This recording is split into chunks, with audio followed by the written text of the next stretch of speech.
What's up, everybody? It's Mr. Talkbox. Check it out. You need to like and subscribe. Come on and catch the boy. DOA playlist. Let's get the funky. YouTube family and YouTube world, I hope everyone is well and blessed. Listen, I'm so glad y'all here with me today because see who I got right there. Y'all know, y'all see this brother right here just chilling with me, just hanging out with me today. Listen, I'm so honored, I'm grateful, I'm thankful to have this brother here with me so we can have a serious conversation.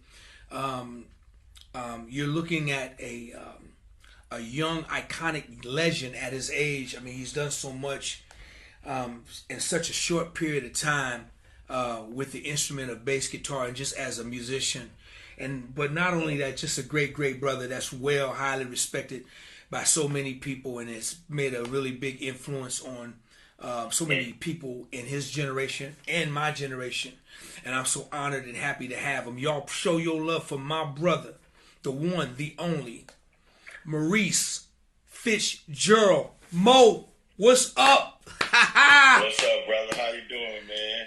Man, I'm doing good, man. I'm doing good. How are you, my brother? I'm blessed, man. I can't complain, bro. I can't complain, man. Awesome to be here, man. Yes, sir. Man, listen, man. First of all, I want to say thank you, man, for being here with me. Like I told you earlier, man, it's I don't take your time lightly. I know you're busy, but just for you to hang out with me and have a little conversation, man, it's my honor and my pleasure, man. Thank you for being here, problem, man. For being here, hanging out Yes, with sir. me today, man. I really appreciate it, brother. I Man, really no appreciate it. problem, man. Mo, let's get into this problem thing. at all. Let's get into this thing, man. Like most of the people don't know, but where you from, man? Where you from, bro? Man, I'm from Chicago. I'm from the west side of Chicago. The west side, that's kind of, I grew up in kind of like the urban hood, you know what I mean? Like, it was ghetto, but clean ghetto, good people, just kind of in the hood, on the west side of Chicago. We call it K-Town. K-Town, west side, K-Town. K-Town, yeah. A lot of some of the greatest Chicago players, like Tony Russell, he's from he's West Side, K-Town guy, you know what I mean? Barrow, all of us, little young Thad on bass, his brother, all of us, Lil Rodney, West Side, Lil Donald just did Beyonce's tour, you know what I'm saying? West Side, we all West Side cats. But I grew up in K-Town, man, and on the west side of Chicago, that's where Milton Bronson Church was too. It was over on Central and then Chicago Avenue. So, all the cats like Al Willis, the guitar player, all them guys, Richie Gibbs, I would go past that church, man. They'd be going in for rehearsal. Percy Beatty and Ray Beatty, they had a large family. They lived right on the corner and Jackson and Compton. I lived right across the street. So when I was a shorty, I went to school with Raymond Beatty. He was a little older than me, but Raymond, his brother Robert, and Percy was the big bro. Percy was already out writing songs with Milton Bronson and with the Winans. So he was like, that's our hero on the block. He was doing it. Mo, is that where? So while we there, let's stay there. Is that where it started for you back during that time, or explain that? It started for me then. Back in that time, I was playing drums like every other bass player in the world. I fell in love with drums, and then I just kind of gravitated to bass, man. I remember it's a crazy situation. I was in band and I heard some of the bass players around school. I was like, man, dude, the bass is so cool.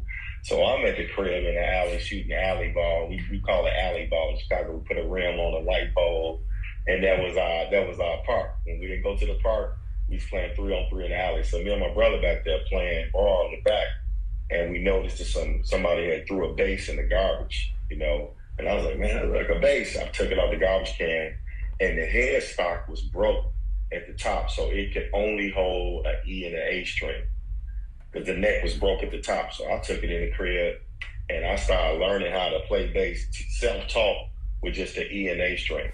Whoa. Hold up, man. Stop. Whoa. Yeah. Wait a minute. Wait a minute, man. Wait a minute, dude.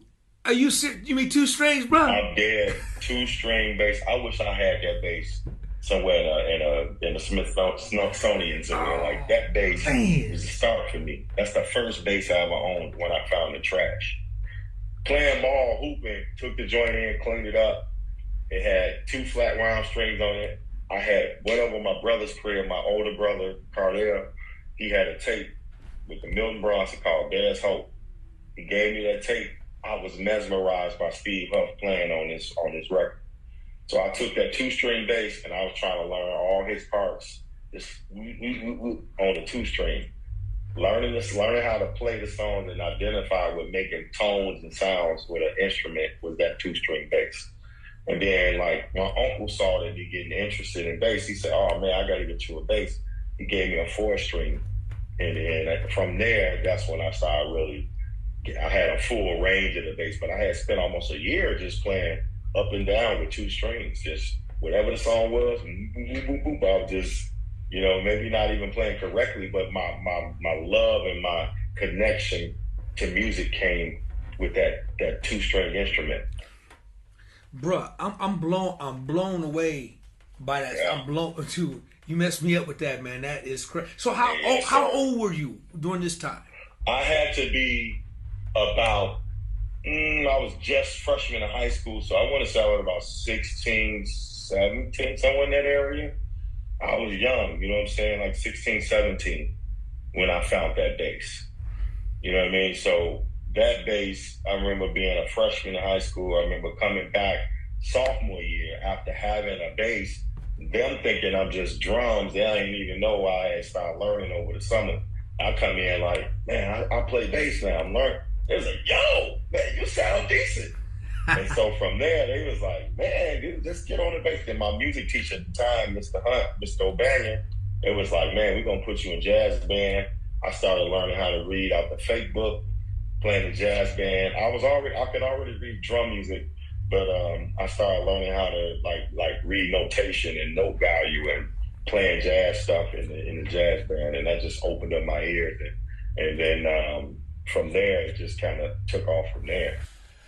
So let's be clear. He said he learned how to read off a fake book, not Facebook. Let's make that fake out there. Put that out there because I don't want people. It's called a fake book. Fake book. I don't want people saying, man, they didn't have no Facebook back then. Them niggas lying. Right.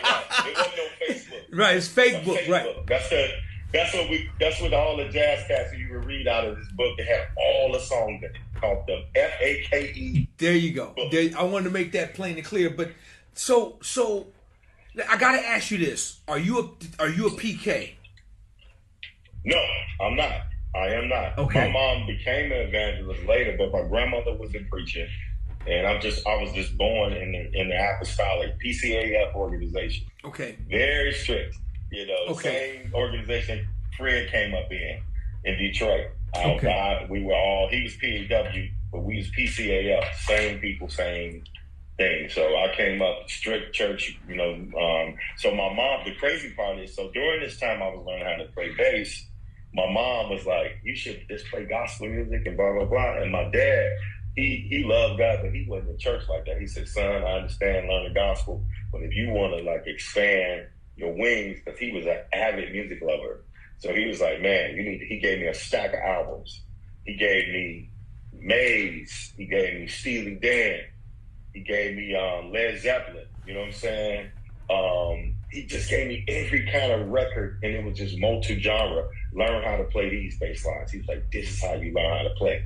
He gave me all the Motown stuff. So I was listening to the Hawkins, learning how to play Joe Smith bass lines and Steve Huff bass lines, and then I was listening to all this secular stuff, you know what I mean, as well, which was man, I was a fan of my man who played with Maze. What's my man, light-skinned guy? Dewey. I don't know. Dewey. Yeah. Oh, man. Robin Dewey. Mesmerized on how he just played songs, man.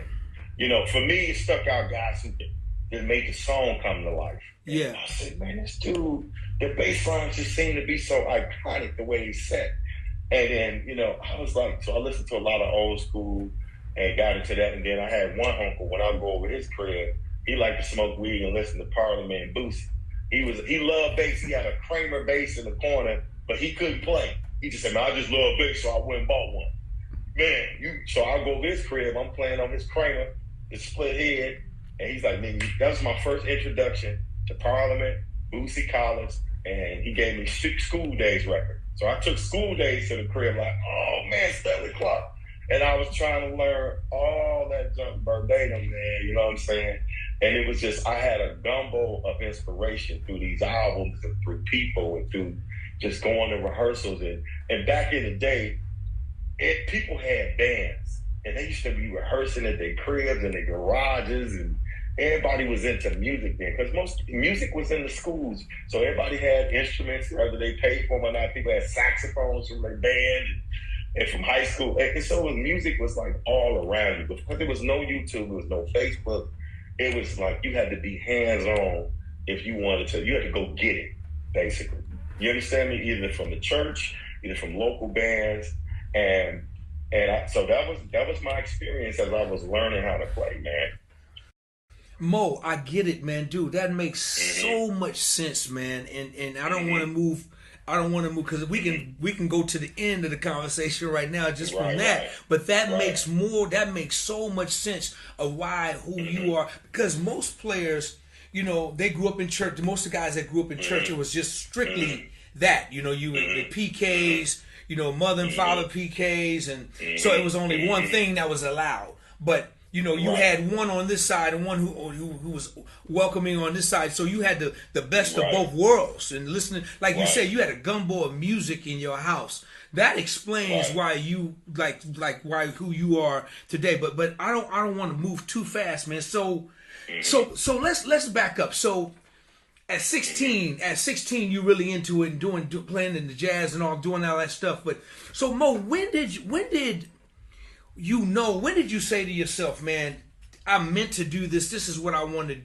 This is what I'm supposed to do. I was born to do this as a bass player. Or what happened? When did you break off? What happened after high school? When did your professional career start? Let me tell you what ended up happening, man. I ended up, after being a fan of Milton Bronson's music and all of that from the gospel side and just loving bass, they had this thing called a Third Sunday Musical at Milton Bronson Church. Every third Sunday of the month, he would have the entire Thomas choir, the entire band, and they would do like I think it started at 3:30, 4 o'clock. So after you got out of your church service, Milton Bronson had a musical. The Tommies would be in there like they're recording the album, playing all their hits. So one of my buddies, I rode with him over there to that church to go hear them live. And I was looking for Steve Huff. Steve wasn't there that day. It was Kevin Bronson, Darius Brooks, and a bass player named Pernell Johnson out of Chicago. Phenomenal bass player. So he would play when Steve wasn't around. Steve kind of started doing his own thing. Pernell would play at these Third Sunday musicals. And when I tell you, listening to this dude play and play on the level that he was playing and listen to the musicians, I went home just so overwhelmed emotionally and spiritually. And the bass player, actually, while he was playing, I remember at one point, the spirit hit him, man, and this guy just put his bass down and just like started praising God in church. And I said, man, if that's what it takes, if I need a God experience to give me the level of that dude's anointing playing bass, that's what I want. So I went home and I walked in the door and I'm like emotional. I'm kind of crying. And my dad's like, man, you good? What happened to you? You got robbed or something? Are you all right? I'm like, no, I went to church. And this man just was playing the bass. And I was so full. And my dad's like, oh, man, I thought you got robbed or something. You were here crying, going in your room. My mama came in my room and she said, son, I know the experience you experienced. If you want that, I'm going to pray with you right now. I'm going to ask God to like bless you musically and just take you to the next level. And my mama prayed for me in my bedroom and said, I speak supernatural over you. I want you to be the greatest. I see God taking you all over the world, son. And I need you to believe that you are special. My mama prayed that. And I remember I had to go play at my uncle's church that Sunday night to play their regular church service. And I just felt different musically. I believed what she said. I could feel it. Music bass was just flowing. And from that day forward, it was like I had a connection to music, and I just was sitting on my porch and I just learned how to play songs. And ultimately what happened, playing locally, I hooked up with this choir called Dan Willis and the Pentecostals of Chicago. They had freshly got signed by Ty Scott Records at the time.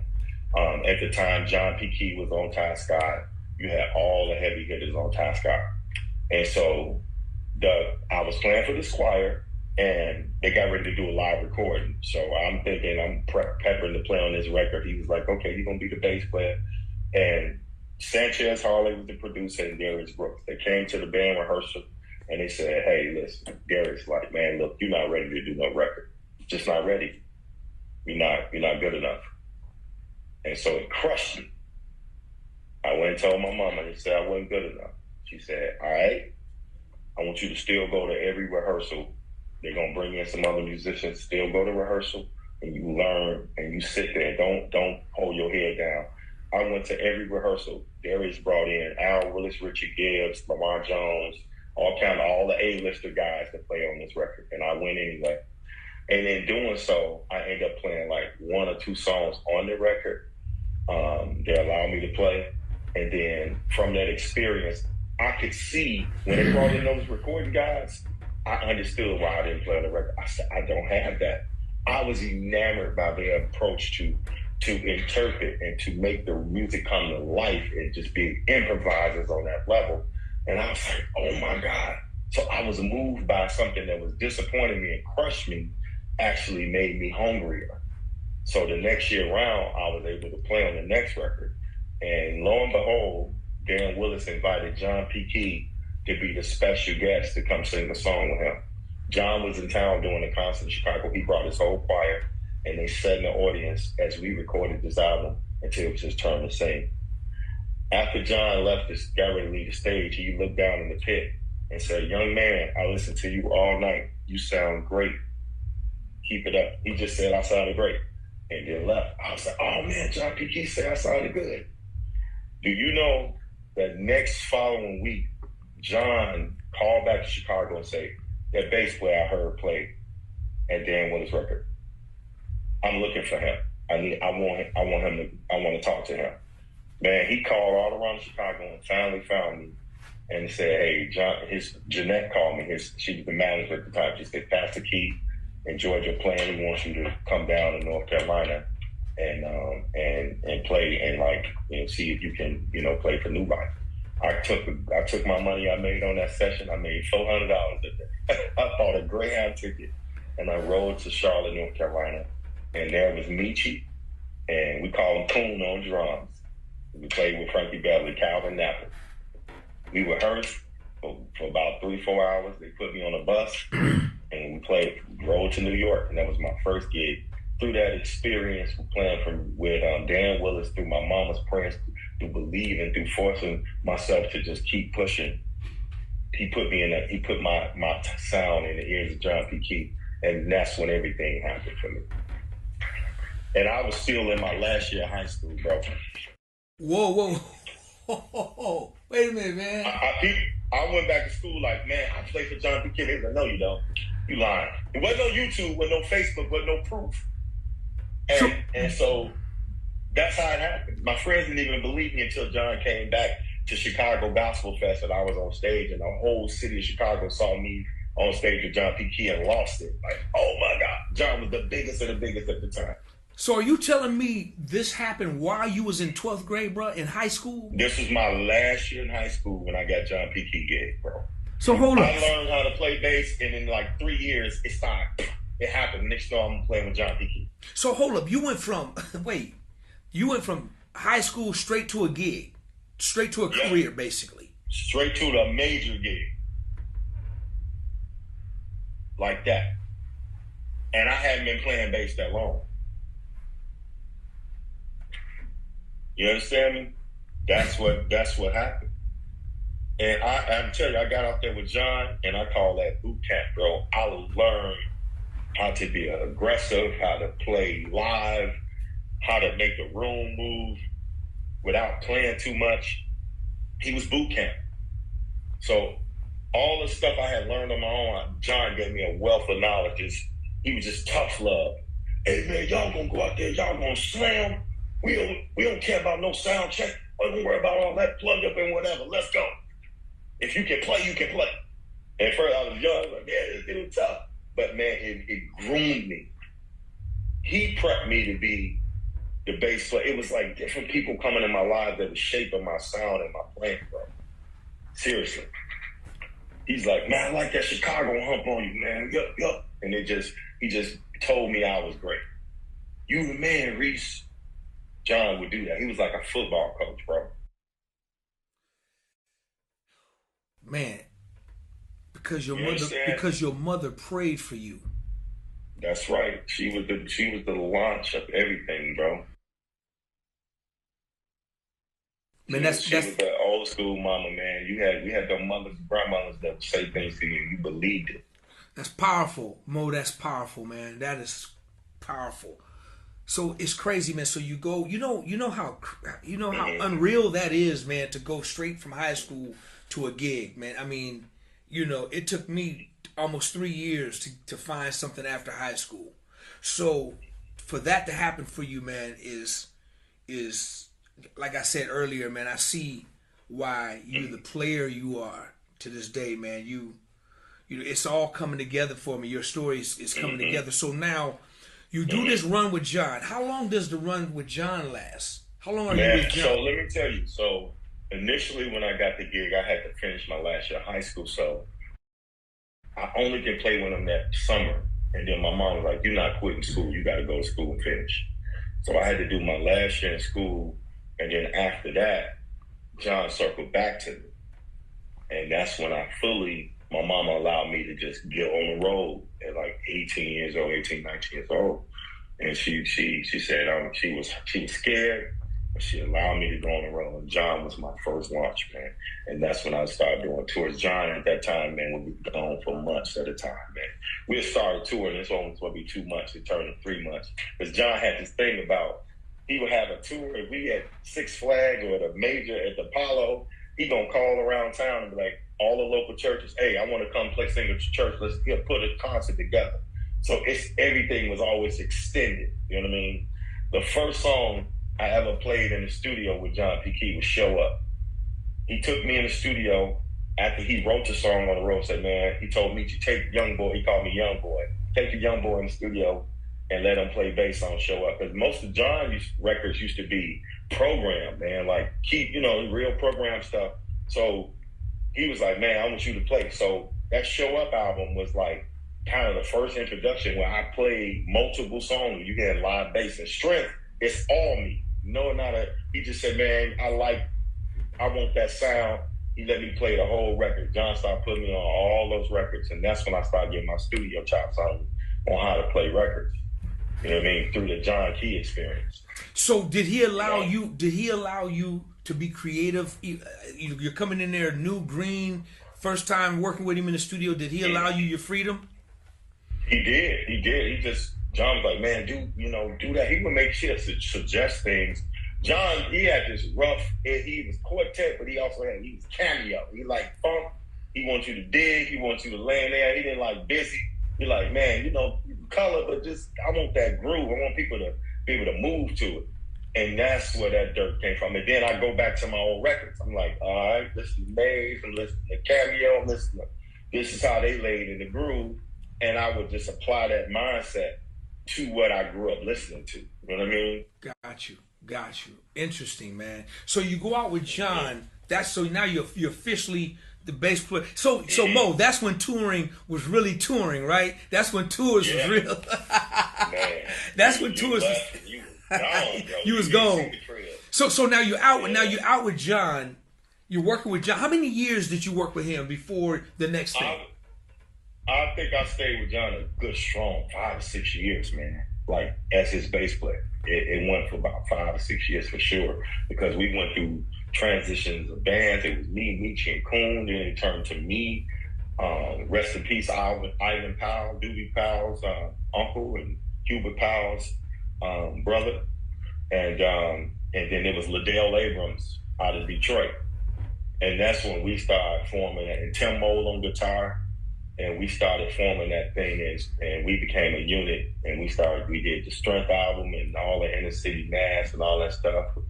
It was that unit. So, and then I brought Calvin Rogers in. And when I brought Calvin and Kevin Randolph and those guys, I think I did one more year and before I branched off. And then at that point, I had left John for a minute to just kind of do some other things. And then a year later, Fred calls me. Fred, because Terrence had stepped down, and I had met the crazy thing. I was playing with Marvin Sapp at a gig in Detroit, and I was kind of in a crazy space, man, and I was just going through some stuff. And Fred had put out that Pages of Life album, and they had just listening to that record just brought me through some spiritual things that I was struggling with. And I saw him, and I went to him in this busy park at Shane Park, and I said, man, Fred, I just wanted to tell you, man, your album, man, you don't know me, but your album blessed me, man. I play bass. I'm here with Marvin Sapp. And, man, you my I just admire your playing, but your ministry just touched me. And Fred took the time and talked to me, and his partner didn't know me from Adam. Didn't know me. And then Fred was like, somebody told me, man, that's the guy that played on Show Up and John T and stuff and all that. And about a year later, Fred called me direct. He didn't have nobody call. He picked up the phone and said, man, this Fred. First I was like, man, stop playing. He said, nah, this is me, bro. He said, I did not talk to you in a park a year ago. I said, yeah. He said, man, I want you to come play for me. And that's when I went down to Detroit, rehearsed with Noel Hall, the late Marvin McQuitty, Big Tom, Daryl Dixon. And man, that's when that thing came to life, man. I toured with him, and then we went and did this live pay-per-view DVD, live in Vegas. And at that time, man, I was playing with so much vigor and just so much excitement, because I felt like God was constantly elevating me and putting me in places to reinvent and to get. It's like I kept going from one big gig to the next. And during that time, I was recording albums during that time too. I did Vanessa Bell Armstrong and all these other people, recording Kim Burrell's record. I started getting into a lot of recording by people hearing me on John's situation, and then hearing me with Fred. It was just like, man, I look up, man, I'm on every gospel record that was coming out at the time. Kirk Carr, The Mighty Clouds of Joy, you know what I'm saying? Yolanda Adams, Percy would put me on sessions. I played on Yolanda stuff doing Marvin Sapp. Anybody that was playing with the stuff at the time, I was on their album playing bass. So at this time, and I hear that all the time, because man, a lot of players, man, that just really, man, admire you and respect you and just that you've influenced, man.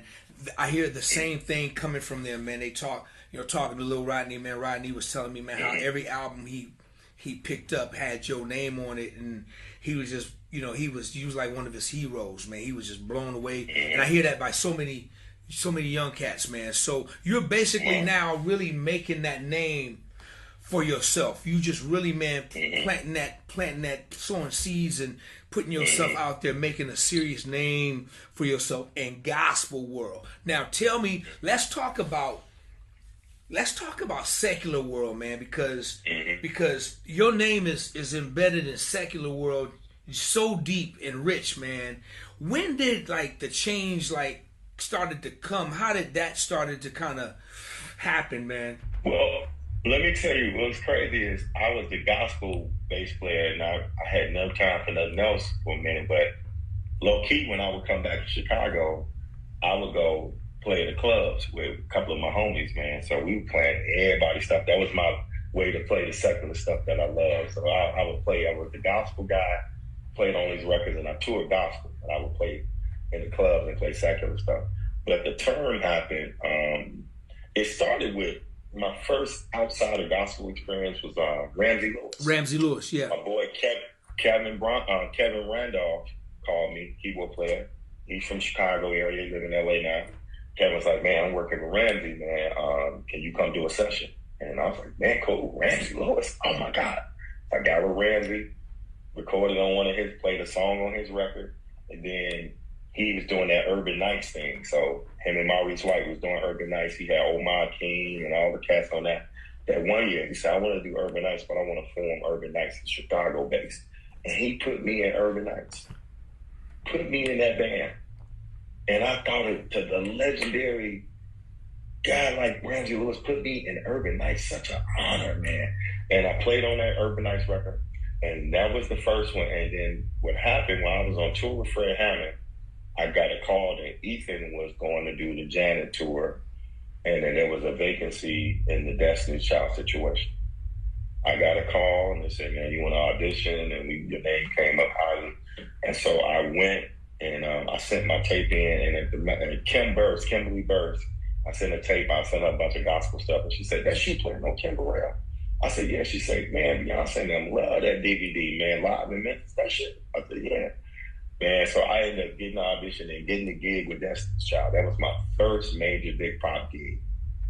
So that's how I transitioned. I left Fred and went with Destiny's Child and did a little run with Beyonce when she did a solo album before she switched to an all-girls band or whatever. And then from there, that's how it started happening. And I started doing a lot of little local R&B stuff. And then I did R. Kelly's tour at one point, and then I ended up getting the Isley Brothers, and I've been there for almost 13 years. Wow. So, yeah. Your resume is so long, man, because I love the work you did with Culbertson, when you was working with Brian, the stuff you was doing with Brian. Man, your resume is so deep, man, and I can appreciate that. Let me ask you this, man. So, by you kind of doing secular gospel, did you receive any slack or any Man, I really didn't at the time. I didn't at the time. I think some of my grandmother and my mom, they was, be careful. That's a different kind of situation, that kind of thing. But not really, man. At the time, that was during the time where a lot of gospel players was transitioning to R&B music, into secular music. It just kind of was the shift, I think a lot of the pop tours, Teddy Campbell was like, that was my homeboy, Teddy left and moved to LA, and he went from being a gospel player playing with New Direction, Chicago Mass, and he just became this iconic R&B pop drummer. So, and then Oscar left Chicago playing Soul Children and all that stuff. And Oscar, man, when I tell you Oscar was the king of Chicago, bro, like literally, I've never seen somebody in such high demand locally like him. I was like, oh my God. Every jazz club, every band wanted Oscar. He could be an hour late. They're going to wait on him. He was just that dude. And then he moved to LA, and it just all opened up for him. So guys who that started in gospel, they just kind of transitioned to that. Like, that was just the norm. So Mo, did you ever move to LA, or have you been in Chicago the whole time? Did you just remain? Chicago the whole time, man. Even when I had LA gigs, I would just spend time up there. I would be either at a hotel for months, and then or I'd just stay with one of the homies, Felix Pollock, my boy moved. He's from Chicago. I'd camp out at his crib. He let me stay there for a while. But anything that was dealing with LA, man, I just kind of took residence there on my own. Because a lot of times you get on tour, they don't want to pay nobody living expenses to be there like that. You got to be in LA. So it always worked out, man. I ended up getting gigs and I wasn't an LA-based guy. And so I just said, man, this is favor of God, man. Yeah, all the giants were there, man.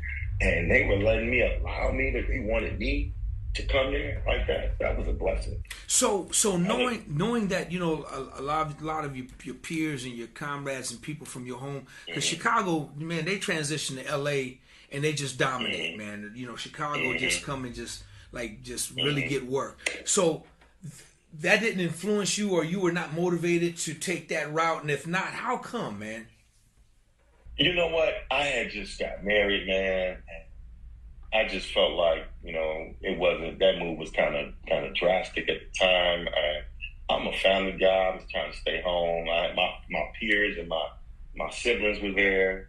I had a connection to my church, And I just never felt led to just make that move like that. I know that's kind of weird, like why they moved to LA. I just never felt compelled to do so. It just never hit me like that to do. I mean, it was always dangled in front of me. You get out here just to be the career for you. And sometimes I would think, man, I probably would have an even broader career on the pop and secular side if I had planted myself there. But it don't always work that way for everybody. You know, some guys move there and they might be like, okay, they might get on something, or they might just end up at a church, or just it don't always turn that way. So I'm just very sensitive to like what I should be doing and what I shouldn't. I just never felt compelled to move. Well, let me say this to you, man. Let me sow something into your DNA. I have no doubt that had you moved to LA, you would have dominated. I think your career would have went above and beyond measure as far as you would wanted to go, to the pop gigs, to the, because there's a whole nother echelon of gigs. You know that. Look at your brother Daryl. Look at Daryl, man. And you know, I have no doubt as if you had made up your mind to do that, that would have happened. But on the flip side, I have no doubt that you made the right decision. Completely made the right decision, and remain where you are and stay where you are, because man, you're still successful. You still made your career be magical, and it's still going, man. It's still going. And you've touched so many people, man, just where you at. You know what I'm saying? So many, dude, your name pops up all the time, man. Your name pops up, and every time it pops up, man, it's always in greatness, man. And that's why I wanted to reach out to you, man. And you know, we've had a chance to fellowship a couple of times. We don't talk much, but I've always had so much respect for you, even from a distance, man, and for what you've done. And man, you know, you're one of those guys, man, that it's people like you, man, that make the music industry run. If it wasn't for guys, because they can't do it by themselves. All those artists that you name, you know, they got to do it with somebody. You dig what I'm saying? They can't do it alone. Right. And so, dude, from your recordings to everybody you've toured with and played with, and dude, you it's people like you, man, and there's so many brothers like yourself, man, is deserves to be honored, man. So this is why I'm so glad, dude, you took out some time to come and hang out with me on my platform, man. So I can share you with people so they can love on you, man, give you your flowers, man, and hear your unreal story, man. And I know it's more layers to it. You know, I know it's cut way thicker, but just to be able to come and share it with me, man, dude, I really have a deep, even more appreciation for you, because you know, I haven't talked to interviewed or have a conversation with a player yet that said, you know, I had a gumbo of records in my house. I had the best of both worlds. It's either gospel, or if you church, you gospel. If you secular, you secular. You know, but for you, man, to have all the experiences from gospel to jazz, man, to R&B to pop, do you a well diverse player, man, that's done it all, still doing it, and you got generations up underneath you and above in my generations, man, that really love and respect you and admire your gift, man. So I say to you, man, keep doing. What are you doing these days, man? Somebody told me now you got another business going for yourself, man. You want to talk on that a little bit? I got me and my partners, we opened up a music club, like a venue. We have like a sports bar kind of live music venue. It was a place that I used to play at for years with a band, local band. They closed, and me and my partners, we swooped it up and we opened up a joint. We have live music. We have events there. So outside of just playing bass, I be kind of help run the venue, you know what I'm saying, outside of that. And I want to open up more. I want to do more stuff like that, man. You know, as that gets successful and that can run its own thing, I want to open up more supper clubs and more things that's outside of just playing bass. I just really want to kind of get more on the entrepreneur side of things, man, just to bring generational wealth and just bring security and stability. Because, you know, as a musician, man, when we chasing that tour and we chasing that dollar, we chasing that gig, it's stressful. I wanna sit back, man, at some point, man, watch my son grow up and just breathe and live, man. I don't want to be on that hustle and bustle, and I'm not trying to compete with no young guys on no bass. I never have anyway, but I ain't fighting for no tours and no gigs. I'm never gonna do that. You know what I mean? What's mine always came organically, and God put me there. I'm not in competition with nobody, never played to be in no competition. What I do is what I do, and I respect what everybody else do. And I do what I do just like God intended for me to do it. So I've always kept that mindset. When I play music, I said, man, I'm about to play from the place that God gave me. I ain't playing so I can be like somebody, man, that's a cold lick. When you play music, man, you have to, you know, D, I let the music, I become one with the song. I become one with the spirit of the song. I want the song to be here when I ain't here no more. I want to play a part. Like when you hear Michael Jackson rock with you, he ain't here no more. And that thing was recorded years ago, but there's something about it make you dance. When you hear old songs, they have life when even the people that did it ain't even around no more. Every song I record, I play with that energy and that kind of mindset. Beautiful. You know what, man? Let me before I let you go. Let's talk about this for 1 minute, man. Mm-hmm. Mo, man, you've influenced a lot of players, man. You know, you, Calvin Rogers, you guys have really influenced a lot of players. You came in and just basically, like, you know, reinvented bass when you started doing it to be played a different. You had your own style, you got your own thing, to where you influence a lot of these youngsters, man. Right? What advice, man? With a guy like you, man, what advice would you give? Because we know where music is now, right? We know where playing is now. We know a lot of it is chop driven. A lot of these cats, man, got stuff. Let me just speak for myself. A lot of these cats got stuff that I ain't never had, probably never ever will get, and they're brilliant with it, man. They good, they're great at what they do. It's just mind blowing, right? But what would you say to? Man, what would you say to some of the younger players, that's bass players that's coming up? Because you talked about just now, you talked about how important it is, especially when you're recording, to do what serves the song. Not just record, but even live. But to always do what serves the record.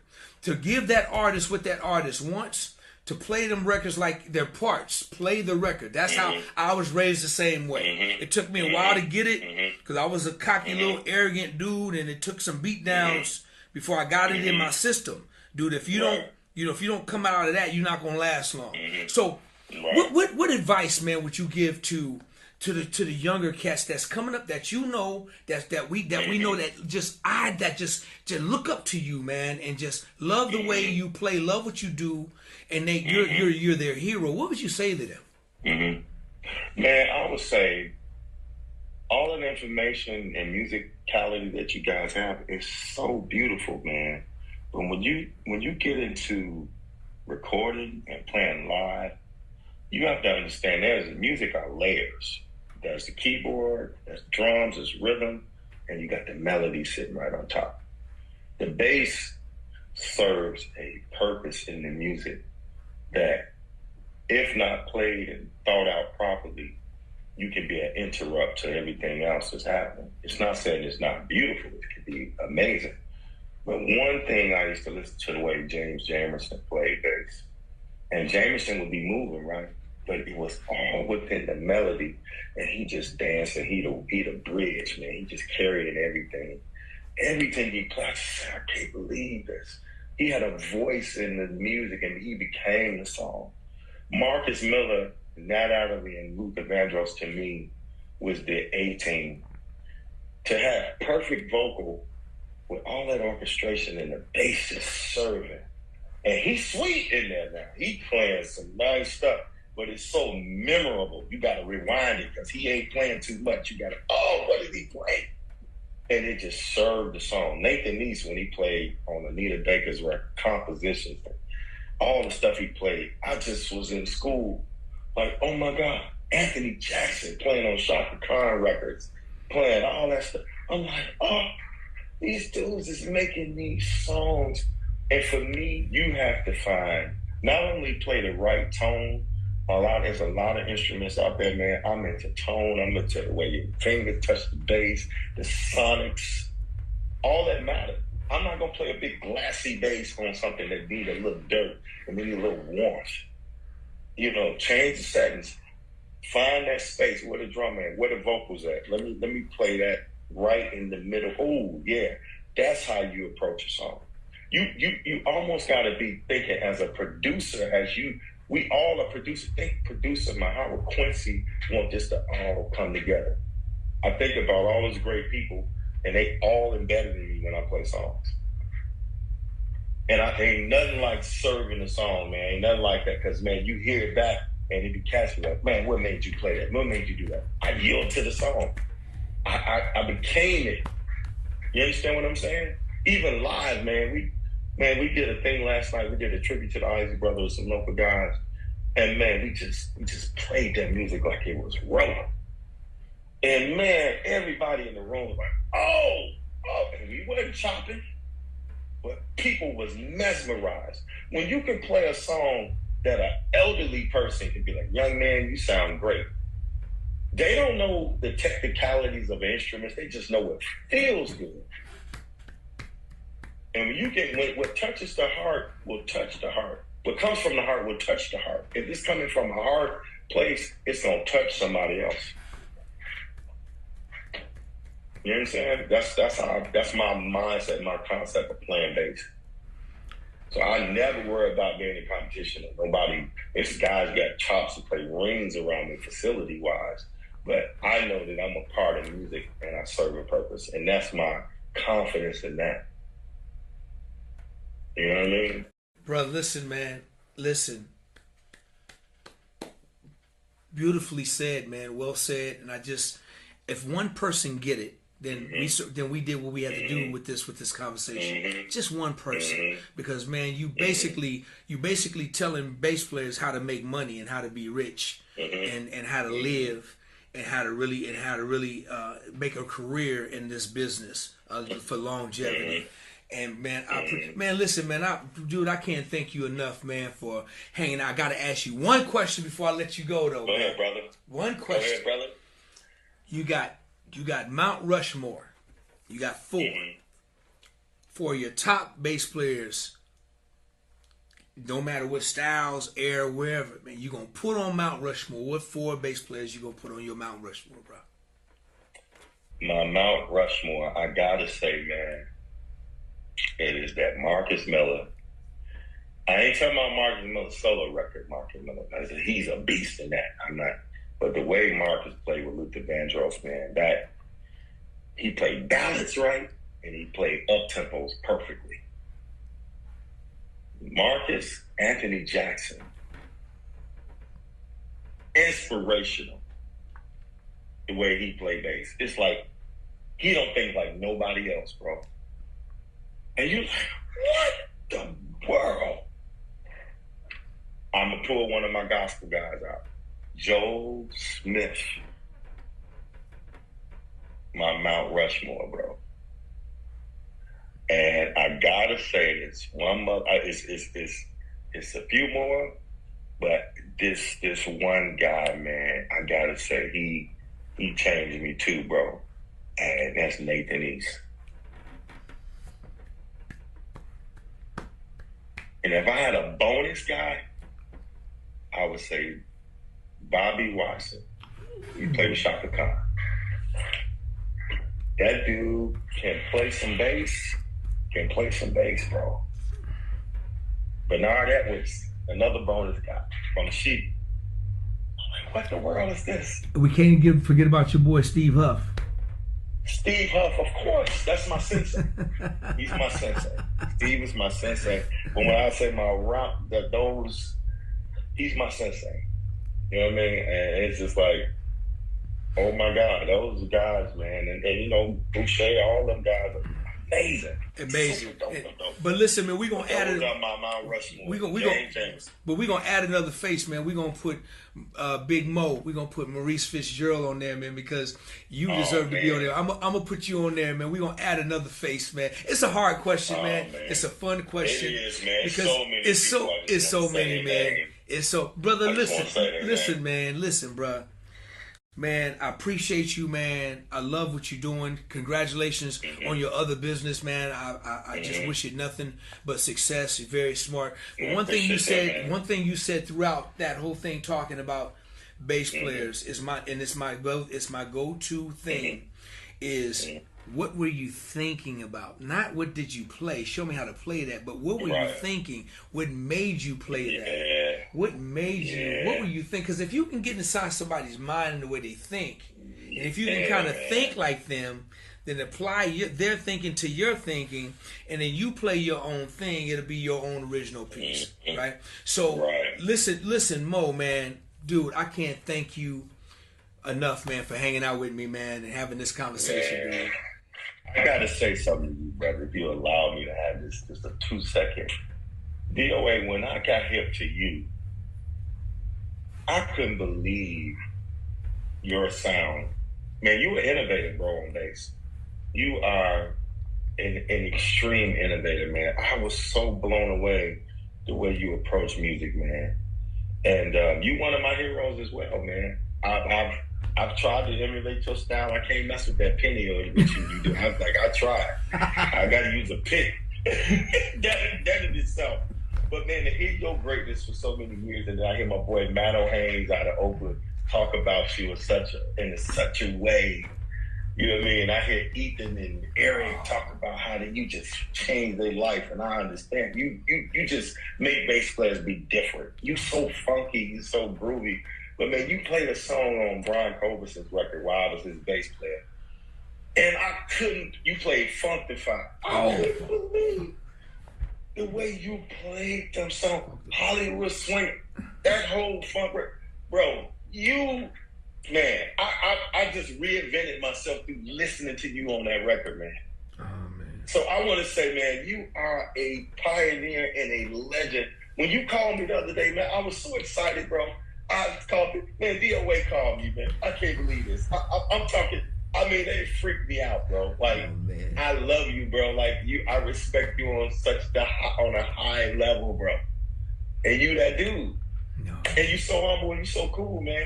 Since the first day I met you, man, you just a real dude. And I love and I respect that. Man, I had to give you your flowers, man, on this joint. You that guy. Man. Your name carried mountains of weight. Brother, man, to hear that from you, man, just what brings me the most joy, to hear that from you, that I hear so many people, man, talk about you, bruh. And man, this is not gaslighting, man. I'm just telling you the honest to God truth, man. I really appreciate that coming from you, because I know how highly you're respected, man, by every one of your peers, man, your comrades, and people who know you and people who don't know you, that just heard you play, that want to get the chance to meet you, bruh. You are, man, a young, true icon, man, that has done, has done everything, man, at your young age, man, which is a blessing. And it goes back to that mother's prayer, dude. That's so powerful to me, man.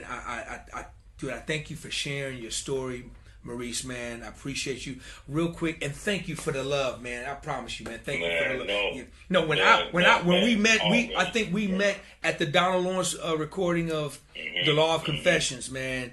And I was just a part of one song, so I got a chance to just kick back and just observe, watch, and learn. And I was blown away by the whole thing, man, by the band and everything. Man, real quick, man, tell everybody how they can reach you, bro. Man, I'm on Facebook under Maurice Fitzgerald. You can hit me up there. I'm on Instagram under Devin's Dad 23. That's my IG. Hit me up, man. You guys want to chat? Any bass players out there that just want to rap, man? Talk about musical things, man. Anybody want to with some recordings and want me to be part of it, man? I would love to. That's the way you can hit me up, man, and I'm available to you. And I want to share this one little tidbit, man. I just want to, man. Do you know my boy Sharky, Isaiah Sharky, hit me up one day and was like, man, you're not gonna believe this cat loves your playing. I said, who, man? What you talking about? He said, John Patitucci said you are one of his favorite bass players. I said, Patitucci. I said, man, dude is a walking machine on the bass. He said, John Patitucci listen to, he had to transcribe Andre Crouch record to play a gospel concert. And he said that he wrote out every note I played. As he said, I moved him. And he listened to all the stuff I played on and wanted to meet me. I was blown away, bro. So it's like, man, while we playing and while we doing all these things in life that God given us, man, it's people out there listening that you would be amazed and surprised. Adam Blackstone, the iconic Adam Blackstone, shows me love and say, man, I inspired him by playing gospel records. And look how large he is. You know what I'm saying? Jamario from the play with Bruno Mars said, man, I was his inspiration listening to one of his inspirations. And that guy would reach out to me and like, man, thank you. So, man, what we do here, man, we don't even realize. And I ain't lived no perfect life, man. You know, God had to deliver me and fix me and make me better as a human being. And man, but we don't understand what we got is something so special that it don't belong to us. It's all about playing your gift and sharing your gift and sowing to others. That's how I got it. Somebody blessed me through that gift. So we can't walk around with all this stuff like I'm so cold, I'm this guy. Man, you can get hit by a car, you can't play no more. These are all gifts that God give us, man. And it's made to not be in competition, but to share with the world.